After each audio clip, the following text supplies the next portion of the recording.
नमस्कार साथियों, आप सभी लोगों का मेरे इस हिंदी यूट्यूब चैनल पर एक बार फिर से स्वागत है। साथियों, देश के अंदर अगर नेशनलिटी बांटने का काम आरएसएस जैसा संगठन या भाजपा का संगठन करेगा तो देश के अंदर अंदर संविधान क्या करेगा। साथियों, जिस प्रकार से पिछली बार 5 साल देश के अंदर सरकार चली, मानो ऐसा लग रहा था जैसे अफ़गानिस्तान के अंदर तालिबान घुस आया हो। जब अफ़गानिस्तान के अंदर तालिबान घुसा और तालिबान ने अपने नियम और कानून वहाँ लगाए और वहाँ के संविधान को नकार दिया, तो ऐसा ही कुछ पिछले 5 सालों में हमें पिछली सरकार में देखने को मिला। मानो ऐसा लग रहा था जैसे कि वो अफ़गानिस्तान का तालिबान हिंदुस्तान के सरजमी पर आकर हिंदुस्तान के जो राष्ट्र के लोग थे उन लोगों के ऊपर बेवजह अपना कानून थोपने की साजिश रच रहा था। हमारा संविधान कहता है कि विभिन्नताओं का एकता का देश है। जिस देश के अंदर हिंदू, मुसलमान, सिख, ईसाई सब लोग, सब मजहब के लोग एक साथ मिलजुल कर रहते हैं, उस देश के अंदर आरएसएस और भाजपा के जैसे संगठन ने गांव देश के अंदर एक गलत माहौल बनाकर पेश किया और जिसमें मीडिया ने उनकी पूरी मदद की। आप लोगों से मेरा निवेदन है कि आप लोग ये जितने भी टीवी खबर देने वाले टीवी हैं, जिन्होंने आज तक ऐसे टीवी को कृपया देखना बंद कर दे, क्योंकि यह झूठ के अलावा और कुछ नहीं दिखा रहे हैं।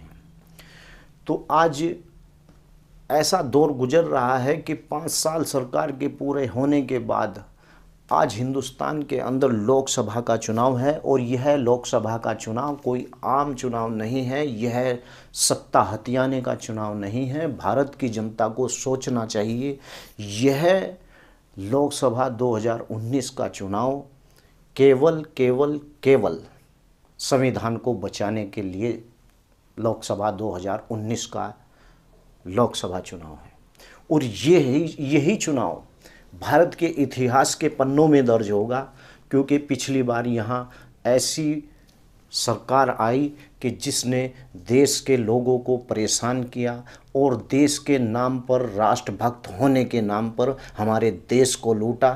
जैसे कि अंग्रेज जब हिंदुस्तान के अंदर आए थे और उन्होंने हिंदुस्तान के लोगों को विश्वास दिलाया था कि हम इस देश को एक अच्छा देश बनाएंगे, और हमारे लोगों को बहका लिया था और देश की जनता अंग्रेज़ों के पक्ष में चली गई थी। लेकिन सरदार भगत सिंह, चंद्रशेखर आज़ाद और आपके खान अब्दुल गफ्फार और आपके महात्मा गांधी, जवाहरलाल नेहरू जी और आपके जितने भी मौलाना अब्दुल कलाम आज़ाद, जितने भी स्वतंत्रता सेनानी हुए, कुछ ने अपनी जान की बाजी लगाकर इस देश को आज़ाद कराने की कोशिश की, तो किसी ने अपने नियम और कानून से और राजनीति से इस देश को बचाने का काम किया।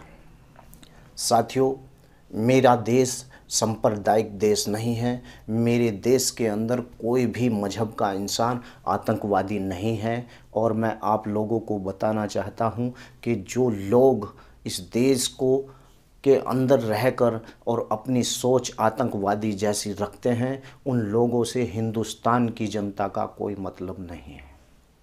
हिंदुस्तान की जनता या उन लोगों को इस देश में भी रहने का हक नहीं है। और मुस्लिम मजहब के अंदर, कुरान शरीफ के अंदर आया है कि मजहब से पहले अपने देश का कानून भी मानना ज़रूरी है। साथियों, कुछ लोग यह कहते हैं कि इस्लाम मजहब का कानून एक अलग कानून है। नहीं, उस कानून के अंदर एक छूट है कि जिस देश में आप रहते हैं उस देश का कानून भी आप मानिए और अपने मजहब को भी इसी प्रकार से मानिए जैसा कि मजहब को माना जाता है। साथियों, संविधान के अंदर है कि हिंदू मुसलमान के नाम पर कोई वोट नहीं मांगेगा, लेकिन ऐसी पार्टी बीजेपी जो आज भी देश के अंदर हिंदू मुसलमान का बोलबाला करके और आज भी वोट मांगने की साजिश रच रहे हैं।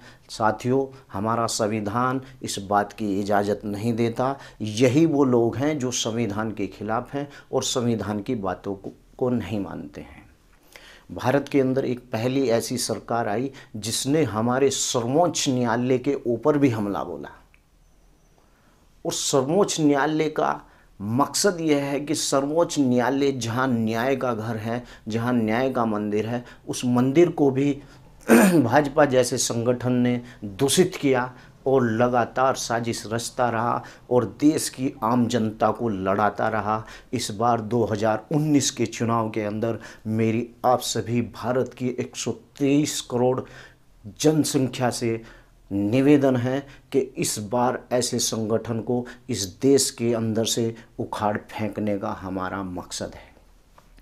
साथियों, जब से नरेंद्र मोदी की सरकार भारत के अंदर आई है, लोगों के रोजगार जाते रहे, लोगों के पास पैसा तक नहीं रहा, लोगों को पैसा लेने के लिए अपनी ही संपत्ति लाइन में लगना पड़ा और डंडे खाने पड़े। जो अंधभक्त हैं, सच बात तो वही इस देश के सबसे बड़े गद्दार हैं। देश के अंदर नेशनलिटी बांटने का काम पूरे 5 साल बीजेपी की सरकार ने करा है। और साथियों, आपको बताना चाहता हूं कि बीजेपी की सरकार को किसने अधिकार दिया कि ये हिंदू है या ये राष्ट्रभक्त है या राष्ट्रद्रोही है।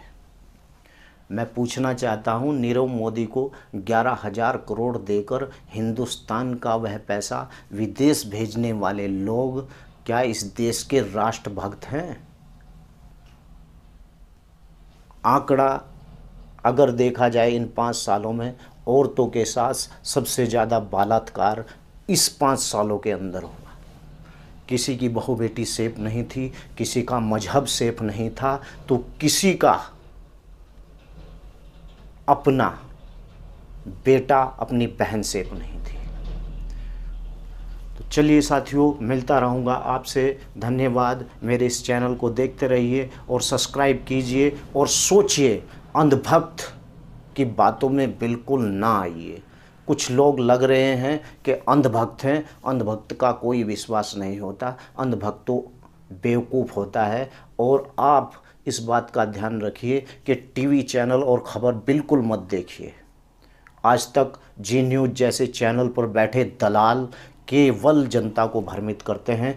दरअसल यही लोग हैं जो देश के खिलाफ हैं और देश के अंदर अपवाद फैलाने की साजिश रच रहे हैं।